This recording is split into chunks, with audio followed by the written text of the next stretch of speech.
I'm sorry, bro. I wasn't familiar with your game. I'll step out of here right now. Let's talk today about a player that we have dragged on for the past few months because his start to the season was so bad and the rest of the team was so bad that we had so much speculation and conversation about, oh, they're going to go out there and get somebody to replace this guy. Oh, they got to send the other guy down, make some trades, get this guy out of here. Today we're talking about the Oilers and how Stuart Skinner has proved all of us wrong. And I'm saying all of us because even the Oilers fans that believed in and loved Skinner from last year to this year, everybody was on this guy's behind in the worst way possible, going out there and talking smack. And they were talking smack about Jack Campbell too. Don't worry, that's definitely a conversation we have had as well. But the Oilers have themselves a newfound hope in Stuart Skinner as well as the rest of the team.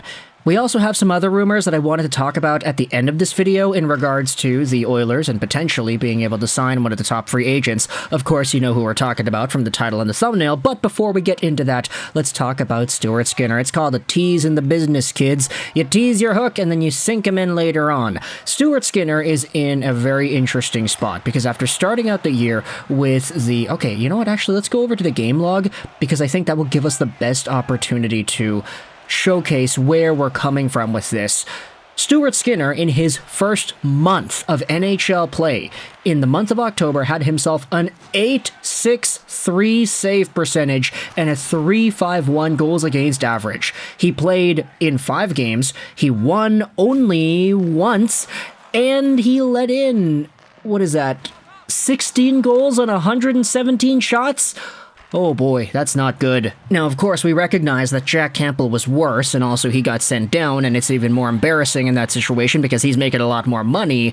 But Stuart Skinner, being younger and being in a spot where he was just a rookie like a few years ago, you gotta remember that he's still fairly new to this NHL game. And posting up an .863 save percentage in 1 month to kick off the year definitely doesn't get off to the right foot. It did get a tad better in November, though. Month 2 of Stuart Skinner's 23-24. He had 12 games played, had 7 wins, 5 losses, so the Oilers started putting the puck in the back of the net a lot more.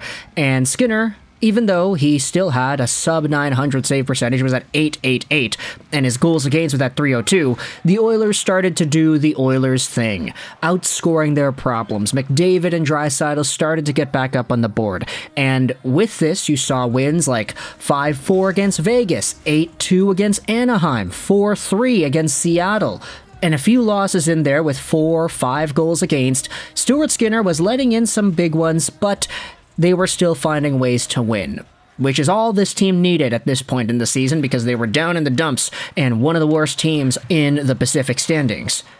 Ever since then, it's just gotten so much better, though, for Stuart Skinner. In the month of December, this is when he came alive. 6-2-0 in 8 games played, a .915 save percentage, and a .226 goals against average. He's starting to look like an NHL stud again. And then in January, things have gotten even better. Now the Oilers have won 11 straight games. Stuart Skinner has won, 4, 5, 6, 7, 8 straight games himself, and in the month of January, in 5 games played, Stuart Skinner, of course, has 5 wins. He's only allowed 7 goals on 144 shots against. He's at a .951 save percentage. Oh my goodness. He's got a .140 goals against average here too. He's letting in 1 goal, 1 goal, 2 goals, 2 goals, 1 goal, all throughout the month, and as a result, you have a guy who, in this season's worth of play, now has a total save percentage of .903, and a .261 goals against on top of that. He's done this in 30 games. Obviously, the second half was a lot better than the first half. This season still isn't particularly fantastic, holistically speaking, but considering the upward trajectory, bouncing back from what was an .863 save percentage in October, Stuart Skinner has come alive, dude, and the rest of the Oilers team is helping him in front. Of course, they're not perfect, but an 11-game win streak goes out there and does wonders for a team and their confidence, and that's exactly what you're getting out of this squad now. Confident play, confident goaltending, confident scoring. They're just doing everything they need to be able to do to win. And against Toronto the other night, Stuart Skinner was arguably the MVP, even though Ryan McLeod was the guy who got the goal. The Oilers kept up with a fast-paced Maple Leafs team that wanted to do their thing. It was great.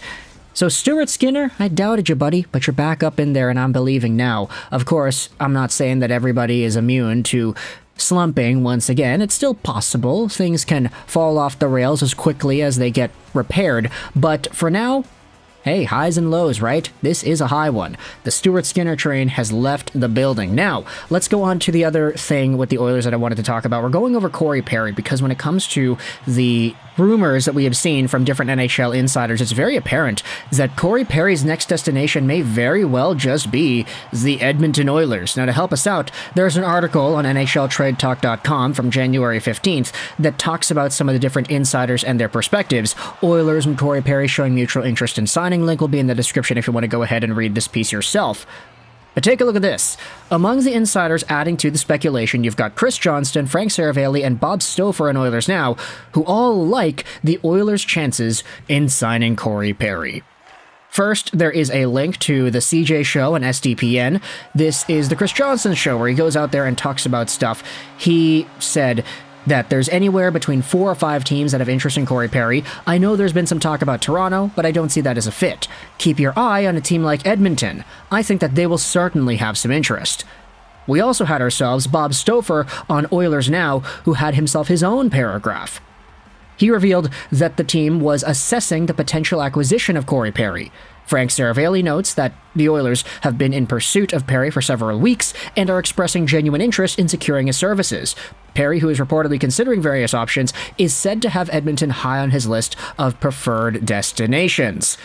He then had Emily Kaplan of ESPN go out there and say that several teams are exploring the signing of this veteran player for the second half of the year. Not sure if it'll happen though, but there is interest. I know at least one team is doing major due diligence to see if there were other incidents besides what happened in Chicago.